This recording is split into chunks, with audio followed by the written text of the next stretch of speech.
गोस्वामी तुलसीदास कवितावली उत्तरकांड से जो लिया गया है, इसका जो अपने व्याख्या पढ़ रहे हैं तो व्याख्या पढ़ने से पहले अपने सबसे पहले ध्यान रखना होगा कि पहले अपने को लिखना होगा इसका प्रसंग, उसके बाद में व्याख्या और उसके बाद में विशेष। तो प्रसंग में अपने क्या लिखेंगे? प्रसंग में अपने लिखेंगे प्रस्तुत पद्यांश है वो हमारी पाठ्य पुस्तक के कवितावली से लिया गया है। कवितावली है जो उत्तरकांड से ली गई है और इसके जो लेखक है वो गोस्वामी तुलसीदास है। अब तुलसीदास जी इसमें क्या कहते हैं उसके बारे में भी आपको प्रसंग में एक छोटी सी पंक्ति लिखनी होगी। अगर लिखना चाहो तो आप उसमें लिख सकते हो कि प्रस्तुत जो पद्यांश है इसमें कवि कहना चाहते हैं कि एक तो आप यहीं पे इसको छोड़ सकते हो। इसके अलावा अगर आप आगे लिखना चाहो तो इसमें लिखोगे कि पेट की आग को बुझाने का एकमात्र सहारा है वो कवि ने राम को बताया है। तो इसकी अगर आपको व्याख्या पता होगी तो एक पंक्ति इसमें से आप छांट करके कुछ भी लिख सकते हो। तो प्रसंग हो गया, उसके बाद में आप व्याख्या शुरू करोगे। तो व्याख्या शुरू करने पर आप इसमें क्या लिखोगे? पहले देखो इसको, किस भी किसान कुल बनिक भिखारी भाट चाकर चपल नट चोर चार चेटकी। तो इसका क्या है? जैसे किस भी है, किस भी का अर्थ क्या है? कोई भी धंधा चलाने वाला या जो भी श्रमजीवी है वो होगा। बाद में लिखा है किसान कुल मतलब किसान परिवार से संबंधित, बनिक मतलब जो बनिया होता है, भिखारी भिखारी ही हो गया, भाट मतलब जो चरण भाट होते हैं वो भाट, चाकर मतलब जो नौकर होते हैं उनको यहाँ पे चाकर कहा गया है, चपल मतलब जो चतुर होते हैं चतुर नट, चोर हो गया चार, ये चारों, और चेटकी, चेटकी का अर्थ यहाँ पे क्या है? चेटकी का मतलब है बाजीगर। इसको आप लिखना प्रारंभ करने से पहले एक एक शब्द का आपको अर्थ तो वैसे ही पता चल जाएगा, पूरे का पता ना हो तो वैसे ही आप दो चार लिख के यहाँ से लिखना प्रारंभ कर सकते हो।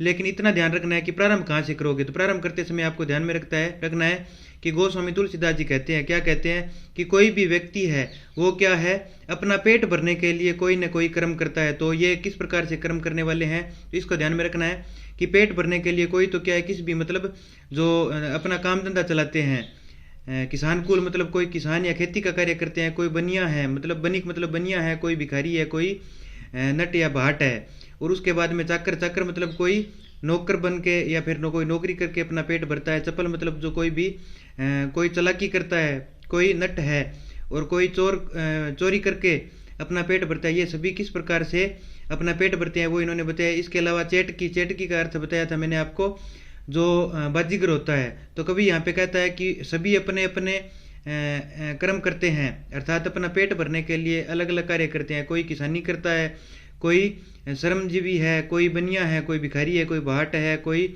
नौकरी करता है या फिर कोई नौकर है, कोई चपल नट है मतलब चंचल नट है, कोई चोरी करके भरता है, और कोई जो चेटकी अर्थात कोई व्यक्ति है वो बाजीगर बन के अपना पेट भरता है। सभी क्या है, अपना अपना पेट भरने के लिए अपने अपने अलग अलग प्रकार से कार्य करते हैं।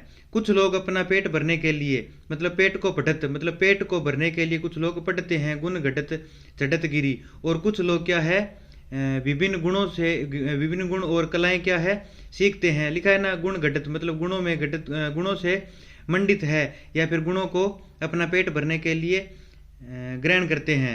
उसके अलावा कोई व्यक्ति है वो पेट भरने के लिए चढ़त गिरी मतलब पहाड़ों पर चढ़ता है, अर्थात वो क्या करते हैं पहाड़ों पर चढ़ने से यहाँ पे क्या तात्पर्य है कि वो अपना पेट भरने के लिए गहन वनों में शिकार करने जाते हैं, नहीं सिर्फ पहाड़ों पर चढ़ते हैं। यहाँ तक हो गया। आगे वाली पंक्ति का है अटत गहन गन अहन अखेट की। अटत, अटत का तात्पर्य यहाँ पे क्या है? अटत का तात्पर्य यहाँ पे है अटत, अटत मतलब घूमना। कोई क्या है गहन गन मतलब गहन वनों के अंदर, अटत मतलब घूमते हैं, अहन अखेटकी वो कौन होते हैं? अखेटकी अर्थात वो शिकारी होते हैं, अपना पेट भरने के लिए वनों में घूमते रहते हैं। ऊंचे नीचे क्रम, कोई ऊंचे नीचे कार्य करता है मतलब छोटे बड़े कार्य किसी न किसी प्रकार से पेट भरने के लिए करने पड़ते हैं। धर्म अधर्म करी, कुछ लोग धर्म करते हैं, कुछ अधर्म के मार्ग से भी अपना पेट भरते हैं। पेट ही को पचत, पेट भरने के लिए वो क्या है? पचत से तात्पर्य है अपने अपने कार्यों में लीन रहते हैं। पचना मतलब वो होता है ना, जिस प्रकार से अपने बात करते हैं अभी ओ ई काम गमा पच्चा है, तो पचना मतलब वो अलग अलग तरह के कार्य करते हैं। बेचत बेटा बेट की, और कुछ लोग इस प्रकार के भी होते हैं जो पेट भरने के लिए अपने बेटा बेटी तक को भी बेच देते हैं। तुलसी बुझाई एक राम घनश्याम ही थे, आगी बड़वागी ते बड़ी है आगी पेट की। बड़वाग्नि आप जानते हो, बड़वाग्नि मतलब जो जंगल में लगने वाली आग होती है उसको बताया है। और उस आग को जिस प्रकार से जंगल में आग लगती है उसी की तुलना इन्होंने यहाँ पे की है किससे? जो पेट में लगने वाली आग है। यहाँ पे रूपक अलंकार है, रूपक अलंकार का प्रयोग किया है, अलंकार भी अपने पढ़ेंगे। तो इसने क्या बताया कि तुलसीदास जी बता रहे हैं कि अपने तो एक राम का ही नाम है जो अपने पेट की अग्नि को बुझा सकता है। बाकी जो पेट की अग्नि है वो बड़वाग्नि मतलब समुद्र वन की अग्नि से भी बड़ी है। तो इस पंक्ति को आप मतलब इस खंड को आप प्रारंभ करने से पहले किस प्रकार से करोगे, इसमें एक तो इस बात का ध्यान रखना है कि पूरी पंक्ति है वो पेट को भरने से लेकर बताई गई है। तो इसमें क्या बताया है कि सभी लोग हैं वो अपने अपने तरीके से पेट को भरते हैं, इनके अपने अपने तरीके हैं वो ऊपर अपने बताए, इनमें से कोई भी 4 या 5 आप छांट करके लिख सकते हो कि कोई किसानी करता है, कोई बनिया है, कोई भिखारी है, वो अलग अलग तरीके से अपने पेट को भरते हैं। दूसरे में है कोई पेट के लिए पढ़ता है, कोई अपने गुणों के द्वारा पेट को भरता है, और कोई क्या है गहन जंगल में अखेटकी अर्थात शिकार करके पेट भरता है, ऊंचे नीचे कर्मों के द्वारा पेट भरते हैं, धर्म धर्म करके भी पेट भरते हैं, और पेट के लिए ही सभी क्या है कार्य करते रहते हैं। और कुछ लोग ऐसे भी हैं जो अपने बेटा बेटी को भी बेच देते हैं। और फिर तुलसीदास जी बताते हैं कि पेट की जो अग्नि है वो राम के नाम से ही बुझाई जा सकती है।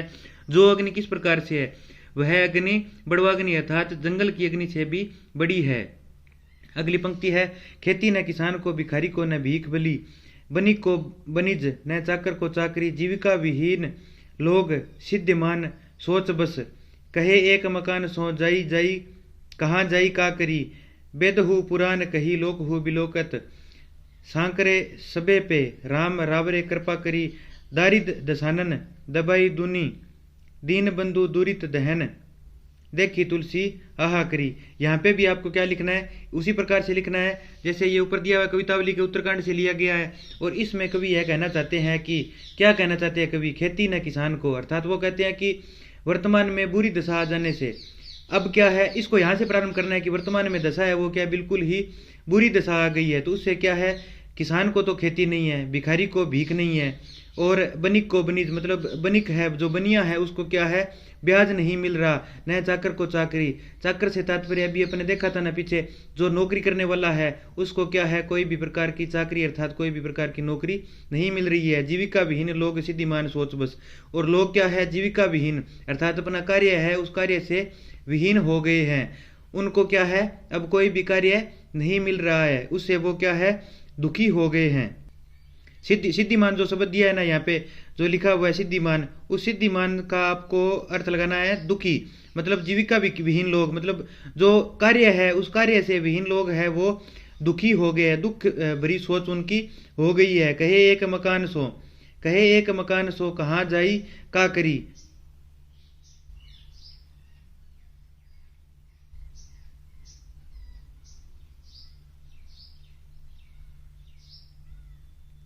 कत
तुलसीदास जी यहाँ पे कहते हैं कि हे दीन बंधु, यहाँ पे लिखा है ना अंत में लिखा है दारी दशानंद भाई दूनी दीन बंधु, इसको यहाँ से प्रारंभ करना है कि हे दीन बंधु, जिस प्रकार से अत्याचारों से लोग क्या है अत्यधिक गरीब हो गए और दुखी हो गए हैं, और गरीबी द्वारा फैलाई गई पाप रूपी जो ज्वाला, यहाँ पे भी रूपक अलंकार है, पाप रूपी जो ज्वाला है उससे जनता क्या है दुखी व पीड़ित हो गई है। और अब आप क्या है, लोगों को पाप कर्मों में लीन देखकर, यहाँ पे तुलसीदास जी कहते हैं कि लोगों को जो पाप रूपी जो जितनी भी गरीबी है, इस गरीबी में दुखी देखकर आपको ही क्या है, कृपा करनी होगी। और गरीबी द्वारा फैलाएगी पाप रूपी ज्वाला है, उससे जनता क्या है, बहुत ही ज़्यादा पीड़ित हो गई है। और मैं अब आपसे सहायता के लिए प्रार्थना करता हूँ, आप आकर के इन दीन जो बंधु है, जो इस दारिद्र दशानन मतलब जो गरीबी है, मतलब किस प्रकार की जो रावण रूपी जो गरीबी है, इस गरीबी से जनता क्या है, हा हा कर रही है। अब आपको ही क्या है, इन जनता को क्या है, जनता का उद्धार करना होगा। दुनी मतलब यहाँ पे दुनिया से है, जो दुनिया है वो दुखी हो गई है। हे दीन बंधु, आपको ही अब इनकी सहायता करनी होगी। इस पूरे को अपने क्या दोबारा देख लेते हैं। पहली जो पंक्ति है उसको आपको यहाँ से प्रारंभ करना है कि जो पेट रूपी जो भूख है, उस भूख को शांत करने के लिए सभी लोग अपने अपने तरीके से कार्य करते हैं। तो कार्य आपको बताइए कौन कौन किस प्रकार से कर रहे हैं। और उसके बाद में है जो पेट रूपी जो अग्नि है, वो क्या है, बड़वा अग्नि अर्थात जो जंगल की अग्नि है उसके समान है, और एक राम का नाम ही है जो उसको शांत कर सकता है। फिर दूसरी है जो इस प्रकार की गरीबी फैल गई है, जिससे कि सभी जो किसान है, भिखारी है, जो बनी है, उनको कोई भी प्रकार का कार्य नहीं मिल रहा, वो जीविका विहीन हो गए हैं। अब सभी एक दूसरे के से कह रहे हैं कि अब हम क्या करें। तो वेद और पुराण में और लोग जानते भी हैं कि राम का नाम है वो ही क्या कृपा कर सकता है। और हे राम या हे दीनबंधु, आप इन लोगों पर अब कृपा करें, और इन लोगों को अब क्या है, जीविका विहीन जितने भी हो गए हैं उन पर आप कृपा करने की जो चेष्टा रखते हैं, तो आपको इन पर कृपा करनी चाहिए। दूत कहो, अवधूत कहो, राजपूत कहो, जोलहा कहो, कोऊ काहू की बेटी सो बेटा न ब्याह काहू की जाति बिगाड़ न सोऊ। तुलसी सरनाम गुलामू है राम को, जाको रुचे सो कहे कछु ओऊ। मांगे के खेबो मसीत को सोइबो, लेबे को एकू न देबे को दो। यहाँ पे क्या कहते हैं, कभी तुलसीदास जी अपने आप को घर से त्यागा हुआ कहते हुए कह रहे हैं। यहाँ पर जो धूत शब्द दिया गया है, वो धूत शब्द किसके लिए है, त्यागे हुए के लिए। और अवधूत शब्द किसके लिए है, जो सन्यासी होते हैं ना, साधु सन्यासी, उसके लिए अवधूत शब्द आया है। राजपूत आप जानते ही हो राजपूत को। और इसमें क्या है, अब देखो, दूत कहो मतलब मुझे क्या है, कोई भी प्रकार का त्यागा हुआ कहो, अवधूत मतलब सन्यासी कहो, या राजपूत कहो, जोलहा कहो कोई। जोलहा से यहाँ पे तात्पर्य क्या है, जोला से तात्पर्य यहाँ पे है जुलाहा होता है ना, वो जुलाहा। तो यहाँ पे आपको क्या कहाँ से प्रारंभ करता है, कहाँ से प्रारंभ करना है इसको, दूत कहो मतलब आप मुझे चाहे त्यागा हुआ कहो, अवधूत मतलब सन्यासी कहो, चाहे राजपूत कहो, या फिर आप मुझे जुलाहा कहो, मुझे इससे कोई भी फर्क नहीं पड़ता, किसी भी बात का असर मुझ पर नहीं है। क्योंकि किसी की बेटी है, मतलब काऊ की बेटी सो बेटा ना ब्याहू, मुझे किसी की बेटी से अपना बेटा नहीं ब्याना। काऊ की जाति बिगाड़ी न सोऊ, मैं किसी की जाति को भी नहीं बिगाड़ना चाहता। तुलसी सरनाम गुलामू है राम को, मैं क्या है, राम का गुलाम हूँ, मतलब उनका सेवक हूँ। जाको रुचे सो कहे कछु ओरा ओऊ, किसी को जो भी रुचे मतलब जिनकी भी जो भी इच्छा होती है वो उसी प्रकार से कह सकता है। मांगी के खेबो, मैं क्या है, मांग के खा सकता हूँ। मस्जिद को सोइबो, मस्जिद मतलब मस्जिद में सो सकता हूँ। लेबे को एक न देबे को दो, मेरे पास लेने को एक भी नहीं है और देने को दो भी नहीं है, मतलब मेरे पास इस प्रकार का कुछ भी नहीं है। मैं तो सिर्फ क्या है, राम भगत हूँ और उनकी भक्ति में ही अपना जीवन है वो लीन करना चाहता हूँ। तो मुझे इन बातों से कुछ भी लेना देना नहीं है, आप चाहे मुझे कुछ भी कहो। मतलब इन्होंने लिखा है ना, दूत कहो, राजपूत कहो, जोला कहो, कोई मुझे कोई कुछ भी कह दो। दूत मतलब जो अगर मुझे त्यागा हुआ, परमहंस, राजपूत या फिर जुला, जो कुछ भी कहो कह सकते हो। मैं किंगी बेटी हूँ, आपको बेटो कौन बनो ना, मैं किंगी जाति बिगाड़नी। मैं तो के राम को गुलाम हूँ, जकन जो को जच्चा बोबियाँ केस को आपा मांगे खास का, मसीद में सोच का ना, अपने कन लेना एक है ना देना दो है, अपन क्यों ही कोई मतलब को नहीं, अपन सिर्फ राम को नाम लेवा। अब इनका जो अलंकार है, उन अलंकार में आपको क्या करना है, देखो विशेष जो मैंने आपको बताना भूल गया था, उसमें आपको एक तो पंक्ति ऊपर से छांट करके लिख देनी है। पहली तो आपको लिखनी है इसकी भाषा लिखनी है। तो पहली जो है भाषा है, उसकी क्या भाषा क्या है, ब्रज भाषा में लिखा गया है पहला। तो उसमें आप लिखोगे, इसमें कवि ने सरल एवं सुगम शब्दावली का प्रयोग किया है, पहला विशेष। दूसरा लिखोगे, इसकी भाषा लिख दोगे, मतलब इसमें कवि ने ब्रज भाषा का प्रयोग किया है। तीसरा, आप ऊपर वाली जो पंक्ति है उस पंक्ति में से एक पंक्ति छांट कर लिख सकते हो। जैसे पहले वाला था उसमें आपने लिखा था कि कवि जो है पेट भरने के बारे में बता रहा है। दूसरा है, इसमें कह रहा है कि गरीबी के बारे में वर्णन किया है। तीसरा है, इसमें आप लिख सकते हो कि कवि है वो कहता है कि मैं तो क्या है बिल्कुल दरिद्रता के भाव में हूँ, मेरे पास लेने और देने के लिए कुछ भी नहीं है, केवल मेरे पास राम का नाम है। तीनों पंक्तियों का विशेष आप अलग अलग प्रकार से लिख सकते हो। सभी में अलंकार का प्रयोग भी आपको मैंने बता दिया। साथ साथ में पहला है, इस पहले में कवि ने बताया है कि इसमें तत्समय तद्भव शब्दों का प्रयोग, रूपक अलंकार का भी प्रयोग हुआ है, जो मैंने आपको साथ साथ में बताया था। अलंकार अपने बाद में पढ़ देंगे। और उसके बाद में दूसरी जो पंक्ति है, इस दूसरी पंक्ति में भी मैंने आपको बताया था कि इसमें भी एक तो अनुप्रास अलंकार आ गया, क्योंकि एक ही शब्द की बार बार आवृत्ति हो रही है, और दूसरा इसमें भी रूपक अलंकार का प्रयोग कवि ने किया है। तीसरे में भी रूपक अलंकार का और अनुप्रास अलंकार का प्रयोग हुआ है। अब है लक्ष्मण मूर्छा और राम का विलाप। इसमें क्या है, इसका प्रसंग आपको अलग से लिखना होगा। इसके प्रसंग में आपको लिखना होगा कि प्रस्तुत पद्यांश है वो हमारी पाठ्य पुस्तक के लक्ष्मण मूर्छा और राम का विलाप से लिया गया है, जो कि लंका कांड से लिया गया है। और इसमें जो है हनुमान जी से संजीवनी बूंटी, हनुमान जी जब संजीवनी बूंटी लाते हैं उस समय के प्रसंग का वर्णन किया गया है। तव प्रताप दो है ये। तव प्रताप उर राखी पर बुझे नाथ तुरंत, अस कही आय सुपाई पद बंदी चले हनुमत, भरत बाहुबल गुण प्रभु पद प्रीति अपार, मन महू जात सहारत पुनि पुनि पवन कुमार। यहाँ पे क्या है, जो हनुमान जी है और भरत है, उनका जो वार्तालाप है उसका वर्णन यहाँ पे कवि ने किया है। तो यहाँ पे क्या कहते हैं, तव प्रताप उर राखी पर बुझेहु नाथ तुरंत। अब यहाँ पे क्या है, जब हनुमान जी संजीवनी बूंटी लाने जाते हैं तब रास्ते में क्या है, उनकी मुलाकात भरत से होती है, और उसी का प्रसंग है वो यहाँ पे बताया गया है। क्या कहते हैं, वे भरत से कहते हैं कि हे प्रभु, यहाँ पे लिखा है ना, तव प्रताप उर राखी प्रभु जेउनाथ तुरंत, अस कही आय सुपाई पद बंदी चले हनुमत। यहाँ पे लिखा है, यहाँ से आपको प्रारंभ करना होगा कि हे प्रभु, मैं आपका प्रताप, लिखा है ना तव प्रताप, तव मतलब आपका प्रताप, उर राखी मतलब आपका प्रताप है वो, उर मतलब हृदय में रखता हूं।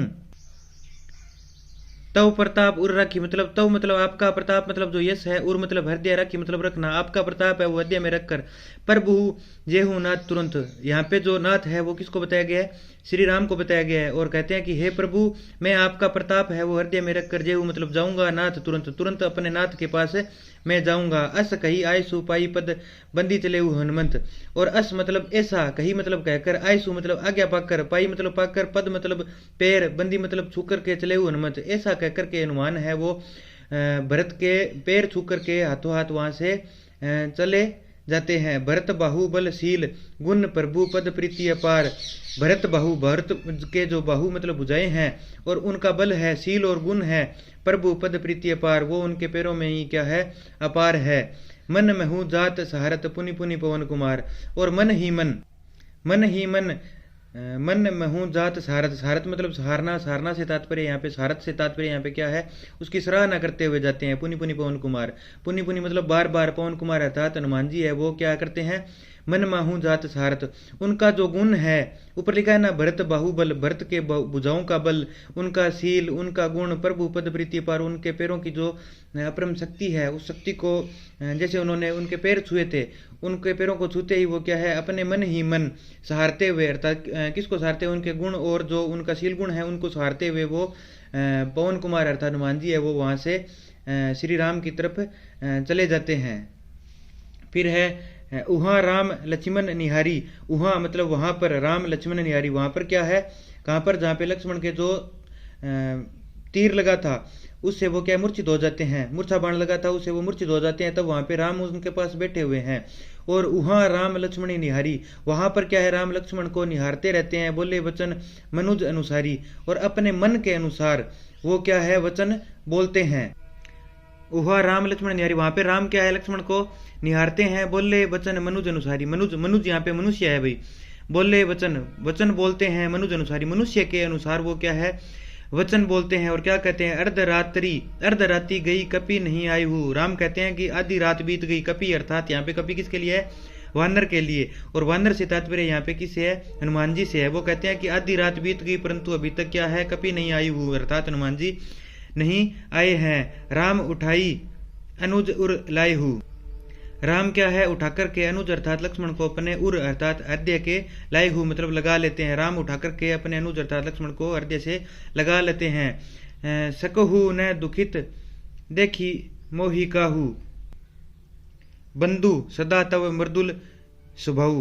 तब वहां पे राम क्या कहते हैं कि सकहु न दुखित देखी मोहि काहू बंधु सदा तव मृदुल स्वभाव। वो कहते हैं कि हे बंधु अर्थात हे भाई तुम्हारा तव मृदुल स्वभाव, तुम्हारा क्या है स्वभाव बहुत ही मृदुल अर्थात बिल्कुल ही कोमल स्वभाव था। सकहु न दुखित देखी मोहि काहू, और तुम मुझे कभी भी दुखित नहीं देख सकते थे। सकहु मतलब सकल, न दुखित मतलब नहीं न दुख देखी दुखित, तुम मेरी जो शकल है वो दुखी शकल कभी न देख सकते थे। मम हित लागी तजे हु पितु माता, और मेरे हित लग करके, लागी लिखा है ना, मम मतलब मेरा, हित मतलब हित, लागी मतलब लग कर, तजेहु मेरे हित लग करके, तजेहु तजेहु मतलब त्याग दिया, पितु माता तुमने क्या है अपने माता पिता को ही त्याग दिया था। सहेहु विपिन हिम आतप वाता, सहेहु मतलब सहन करना, विपिन मतलब जंगल में आकर के, हिम मतलब जो बर्फ है, और आतप मतलब जो आतप से तात्पर्य है यहाँ पे तपती मतलब तपत अर्थात गर्मी, वाता मतलब वाता से यहाँ पे तात्पर्य है जो तेज हवा चलती है, वात चलता है उसको। और यहाँ पे हिम आतप और वाता का ये अलग अलग अर्थ है। हिम से तात्पर्य तो है बर्फ, और बर्फ से तात्पर्य है सर्दी, आतप से तात्पर्य है गर्मी, वाता मतलब तेज हवा अर्थात जो प्रचंड जो आंधियां चलती है वो आंधियां। यहाँ पे कहते हैं कि मेरे हित लग करके आपने अपने माता पिता को त्याग दिया, और इस विपिन अर्थात जंगल में आकर के सहन कर रहे हो सहेहु, गर्मी सर्दी और तेज आंधियां भी आप मेरे साथ यहाँ पर आकर के सहन कर रहे हो, केवल मेरे हित के लिए आप यहाँ पे आए हुए हो। फिर है वो राम कहते हैं सो अनुराग कहाँ अब भाई, उठहु न सुनी मम वचन मम बच विकलाई। तब राम कहते हैं कि सो अनुराग कहाँ अब भाई, है भाई अब तुम्हारा वह अनुराग अर्थात प्रेम कहाँ चला गया, उठहु न सुनी मम बच विकलाई, तुम मेरे जो वचन है, विकलाई अर्थात व्याकुल जो वचन है वो सुन करके उठ क्यों नहीं रहे हो। सो जनते बन बंधु बिछो, अगर मैं इस प्रकार से जानता कि बंधु बिछो है, मेरा क्या है भाई से बिछो है या बिछोड़ा हो जाएगा, पितु वचन मानते हु नहीं हो, तो मैं क्या है पिता का जो वचन है उसको मानता भी नहीं। सूत बित नारी भवन परिवारा, हो ही जाही जग बार ही बारा। सूत मतलब बेटा, बित मतलब वित्त, वित्त से तात्पर्य आप यहाँ पे इसको पढ़ना वित्त, वित्त मतलब जो धन होता है, नारी मतलब पत्नी, भवन मतलब जो राजभवन होते हैं या फिर जो महल मकान होते हैं वो, परिवारा और परिवार, हो ही जाही जग बार ही बारा, ये सब कुछ क्या है संसार में बार बार हो सकते हैं। क्या क्या चीज, सूत मतलब बेटा, वित्त मतलब वित्त अर्थात धन, नारी मतलब पत्नी, भवन और परिवार, ये सब क्या है हो ही जाही जग बारी बारा, यह क्या संसार में बार बार हो सकते हैं। अस बिचारी जिये जाग हु ताता, मिलत न जगत सहोदर भ्राता, यह सब विचार करके वो क्या सोचते हैं कि केवल भाई ही है जो संसार में दोबारा नहीं मिल सकता। सहोदर मतलब एक ही पेट से जन्म लेने वाला भाई है वो दोबारा नहीं मिल सकता। ये सभी चीजें हैं जो संसार में दोबारा मिल सकती है। जथा पंख बिनु खग अति दीना, मनी बिनु फनी करीबर कर हीना, और जथा जिस प्रकार से पंख बिनु खग, पंख के बिना जो पक्षी है वो अत्यधिक दीन हो जाता है, मनी बिनु और फनी करीबर कर हीना, मणि के बिना जो फनी है अर्थात जो सांप है वो मणि के बिना, करीबर अर्थात जो हाथी है, कर हीना, कर का तात्पर्य यहाँ पे है सूंड, हाथी है जिस प्रकार से सूंड के बिना होता है, सर्प है या सांप है वो अपने फन के बिना या मणि के बिना हो जाता है, और पक्षी है वो क्या है पंखों के बिना हो जाता है। उसी प्रकार से अब मेरी क्या दशा हो गई है। अस मम जीवन बंधु बिन तो ही, इसी प्रकार से मेरा जो जीवन है हे बंधु मेरा जीवन इसी प्रकार से अब तुम्हारे बिना हो सकता है। जो जड़ देव जीवाए मोही, अब जो भी यहाँ पे जो जड़ से तात्पर्य है वो जड़ से तात्पर्य संवेदनाहीन या कठोर से है, और वो कहते हैं कि मैं अब क्या है बिल्कुल ही संवेदनाहीन हो गया हूँ। जो जड़ मतलब मैं संवेदनाहीन हो गया हूँ, कोई भी देव मुझे अब जिया सकता है क्या। जे हूँ जे है हूँ अवध कवन महू लाई, नारी हेतु प्रिय भाई गवाई, मैंने क्या है एक नारी के लिए अपने प्रिय भाई को गवा दिया है, और मैं क्या है अवध में किस मुँह से अब जाऊंगा। जेहू अवध कवन महू लाई, अब मैं किस मुँह से अवध में जाऊंगा, मैंने क्या है एक नारी के लिए अपने प्रिय भाई को गवा दिया है। बरु अपजस सहते हूँ जगवाही, नारी हानि विशेष क्षति नहीं, मैं क्या है नारी की हानि अर्थात जो स्त्री को एक स्त्री को उठा करके एक दुष्ट ले गया था उसका मुझे क्या है बहुत ही मतलब जिस प्रकार से बोलते हैं ना एक प्रकार से अपयश प्राप्त हुआ था, उससे भी बड़ा अपयश मुझे क्या है अब मिल रहा है। बरु अपजस सहतु जगमाई, मैं अब क्या है बहुत बड़ा अपयश सहन करूंगा। अब अपलोकु सोकु सूत तोरा, अब मुझे क्या है अपलोकु इस लोक में क्या है मुझे अपने भाई का जो अपयश मिलेगा, भाई के खोने का जो अपयश मिलेगा वह सबसे बड़ा होगा। सही ही निष्ठुर कठोर उर्मोरा, और यह जो सही मतलब सहन कर रहा है, निष्ठुर कठोर उर्मोरा, निष्ठुर मतलब निष्ठुर जो कठोर हृदय है मेरा, वो अब क्या है इस प्रकार का कष्ट सहन कर रहा है। निज जननी के एक कुमारा तात तासु तुम है प्राण अधारा, निज जननी अर्थात अपनी जननी अपनी माता के तुम एक ही कुमार अर्थात एक ही पुत्र थे। तात तासु तुम है प्राण अधारा, तात मतलब उसके, तासु मतलब तुम, एक क्या है तासु मतलब उसके, तुम क्या है प्राण थे और उसी को क्या है मैंने छीन लिया। सोपे ही मोही तुम ही गही पानी। इस पंक्ति को दोबारा देखो। अब अपलोकु सोकु सूत तोरा, सी निष्ठुर कठोर उर्मोरा, निज जन्नी के एक सुकुमार तात तासु तुम है प्राण आधार, सौंपे ही मोही तुम ही गही पानी, सब विधि सुखद परम हित जानी। इस पंक्ति को क्या है अपने एक साथ देखते हैं। क्या लिखा है इसमें, मूर्छित जो लक्ष्मण हो गए थे उनको देख करके राम बोलते हैं कि मेरा अब हृदय है वो कठोर हो गया है। और किस लिए कठोर हो गया है कि उसने एक तो अपयश और दूसरा तुम्हारा जो शोक है वो अब वह सहन नहीं कर पाएगा। तुम अपनी माता पिता के एक ही पुत्र थे और अपनी माँ के प्राणों के आधार भी थे, और तुम्हारी माँ क्या है अब तुम्हारे बिना जीवित नहीं रह सकेगी। सोपे ही मोही तुम ही गई गन पानी, सब विधि सुगध परम हित जानी। उसने क्या है अपना परम हित जानकर, किसने, तुम्हारी माता ने मुझे क्या है आपको सौंप दिया था। उतरू का है देव ते ही जाई, उठी किन मोही सिखाऊ भाई। हे भाई तुम उठ करके मुझे इस जो दुविधा है इस दुविधा से क्यों नहीं निकाल रहे, तुम मुझे कुछ क्यों नहीं सिखा रहे। हे भाई कुछ उठ करके मुझे इस विपत्ति से निकालने का रास्ता बताओ। बहुविधि सोचत सोच विमोचन, सर्वत सलील राजीव दल लोचन, उमा एक अखंड रघुराई, नर गति भगत कृपाल दिखाई। बहुविधि सोचत सोच विमोचन अर्थात बहुत बहुत प्रकार की जो विधियां है वो सोच करके, सोच विमोचन अर्थात वो क्या है श्री राम है वो सोच में अर्थात जो भी चिंता होती है उस चिंता में डूब जाते हैं। सर्वत सलील राजीव दल लोचन, सर्वत से यहाँ पे तात्पर्य जो आंसू होते हैं वो सलील मतलब पानी की तरह है।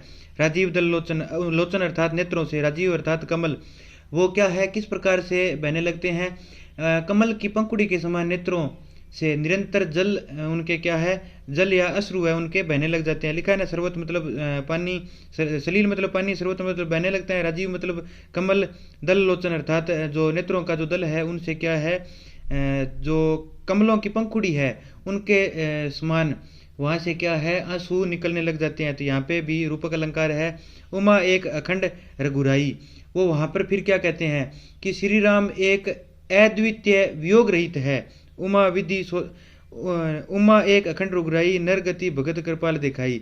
श्री राम क्या है, आप इस प्रकार से मान लो भी राम रोने वाले नहीं थे, अखंड थे, फिर भी उनके जो गति है वो एक मनुष्य के समान हो जाती है, मनुष्य के समान वो भी क्या है रोने लग जाते हैं। इस पूरी पंक्ति को दोबारा देखो, इसमें क्या लिखा है, यहाँ से लिखा था ना, लिखा है ना,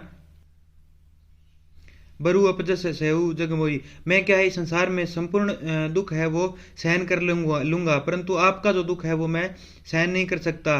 मैं आपकी जो माता है, आपकी माता ने मुझे आपको सौंपा था परंतु मैं आपको नहीं संभाल करके रख सका। आप उन्हीं के क्या है प्राण थे, उन्होंने मुझे क्या है आपको सौंप दिया था। अब मेरी हालत है वो अलग तरीके की हो गई है, अर्थात मनुष्य के समान मेरी अब हालत हो गई है। अब तुम उठ करके मुझे कुछ सिखा क्यों नहीं रहे भ्राता, तुम मुझे उठ करके कुछ सिखा क्यों नहीं रहे। प्रभु प्रलाप सुनी कान बिकल गए बांदर निकर, आई गए हूँ हनुमान जिमी करुणा मह वीर रस। अब क्या होता है, यहाँ पे हनुमान जी की एंट्री होती है, हनुमान जी अब पहुंच जाते हैं। तो यहाँ पे क्या है, प्रभु श्री राम के विलाप को सुनकर वानरों का समूह है वो दुख से व्याकुल हो उठा था। प्रभु प्रलाप सुनी कान विकल गए बांदर निकर, सभी जो वानर है अर्थात जितने भी वहाँ पे बंदर थे वो क्या है भगवान श्री राम का जो प्रलाप है या उनको दुखी देखकर, उनको रोते हुए देखकर सभी क्या है दुखी हो जाते हैं। उसी समय वहाँ पे हनुमान जी आ जाते हैं। आई गए हनुमान जिमी करुणा में वीर रस। हनुमान जी वहाँ पे आ जाते हैं और वह दृश्य इस प्रकार से होता है जिस प्रकार से मानो कि जो करुण रस है उस करुण रस में क्या है, वीर रस की प्रधानता या वीर रस की एंट्री हो जाती है। हर्षि राम बटेऊ हनुमाना। बटेऊ से तात्पर्य मिलना।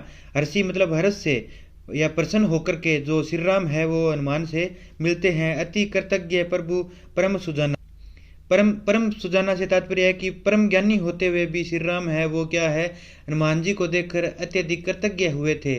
तब वहां पे वेद सुसेन ने तुरंत लक्ष्मण का उपचार किया था। लिखा है ना, तुरंत वेद तब किन्हीं उपाई, मतलब वहां पे जो सुसेन जो वेद है वो क्या है, इनका उपचार करते हैं। उठी बैठे लक्ष्मण हर्षाई, और हर्ष के साथ प्रसन्नता के साथ लक्ष्मण वहां पे उठ बैठते हैं। हृदय उलाऊ प्रभु बटेऊ बराता।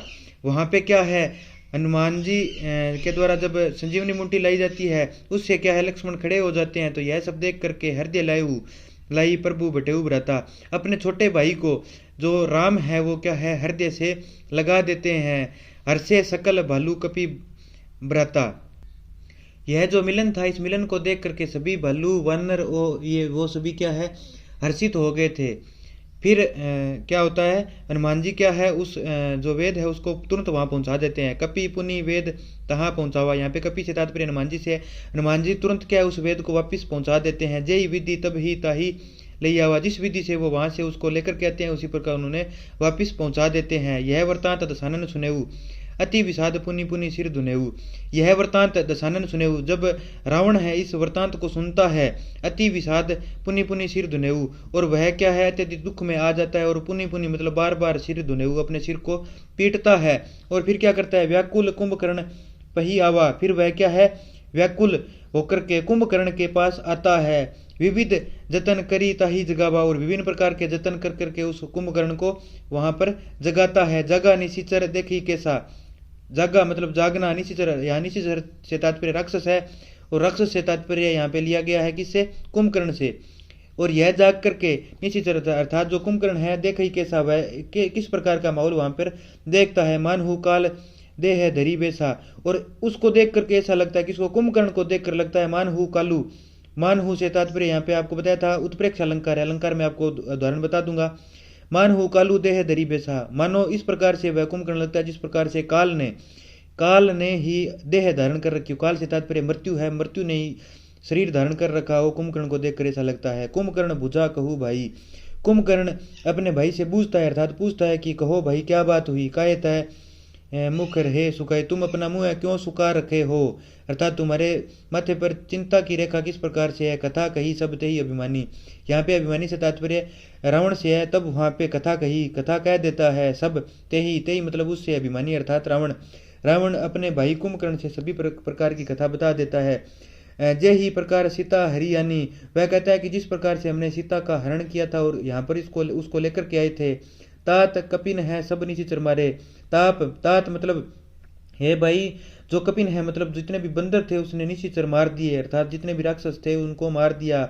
महा जोधा संघारे, संघारे अर्थात वध कर दिया। बड़े बड़े जो योद्धा थे उनका भी उन्होंने संघार अर्थात वध कर दिया। दुर्मुख सुर रिपु मनुज आहारी, भट अतिकाय एकंपन भारी, अपर महोदर अधिक बीरा परे समर मही सब रंधीरा। तब वहां पे क्या होता है, कुंभकर्ण रावण को कहते हैं और बताते हैं कि अपने किस प्रकार किन किन राक्षसों को का उन्होंने वध कर दिया।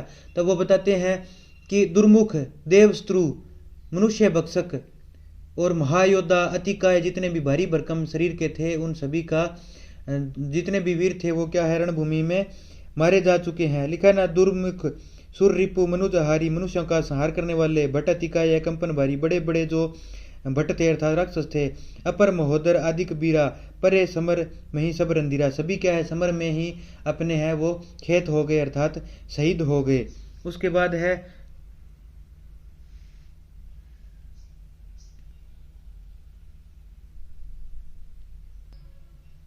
सुनी दस कंधर बचन तब कुंभकर्ण बिलखाना, जगदम्बा हरि आनी अब सट चाहत कल्याणा। तब वहां पे क्या, दस कंधर अर्थात रावण क्या लिखा है, वो कहते हैं रावण के ये वचन सुनकर के दुखी होकर कहने लगा, कुंभकर्ण दुखी होकर कहने लगा कि अरे दुष्ट, क्या हो गया ये,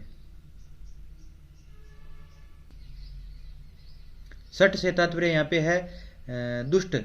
वो कहता है कि जगत जननी सीता का अपहरण करने पर भी अब तू अपना कल्याण चाहता है, अर्थात अब तेरा कल्याण असंभव है। कौन कहता है? कुंभकर्ण कहता है कि सुनी 10 कंदर वचन। 10 कंदर अर्थात 10 कंधों वाला या 10 सिर वाला, उसके वचन सुनकर के तब कुंभकर्ण बिलखाना। तब भी कुंभकर्ण क्या कहता है कि जगदम्बा हरि, मतलब जगदम्बा से तात्पर्य यहाँ पे क्या है? सीता से है, उसका हरण कर करके आनी मतलब ले आया। अब सठ चाहत कल्याण, हे मूर्ख, अब तू अपना कल्याण चाहता है, जब तूने सीता का हरण किया है तब तेरा कल्याण नहीं हो सकता। यह अध्याय है जो थोड़ा टफ है और सबसे ज़्यादा टाइम लगने वाला अध्याय यही है। 3 घंटे लगातार आप मेरे साथ बनना, मैं आपको संपूर्ण जो हिंदी साहित्य का गद्य पोर्शन है, नहीं जो पद्य पोर्शन है, वो कवि परिचय को छोड़कर मैं आपको करवा दूंगा। कोशिश करूंगा कि कवि परिचय भी आपको करवाऊं। केवल 3 घंटे का समय आपको देना है पद्य और व्याकरण के लिए। संपूर्ण अपने कोशिश करेंगे पढ़ने के लिए। आगे वाले थोड़े फर्स्ट पढ़ेंगे क्योंकि अपने ये पढ़ा नहीं था, तो इसको अगर आपको कोई समझ में ना आए तो शॉर्ट रूप में आपको इसको दोबारा और समझा दूंगा। बने रहना साथ में। धन्यवाद साथियों।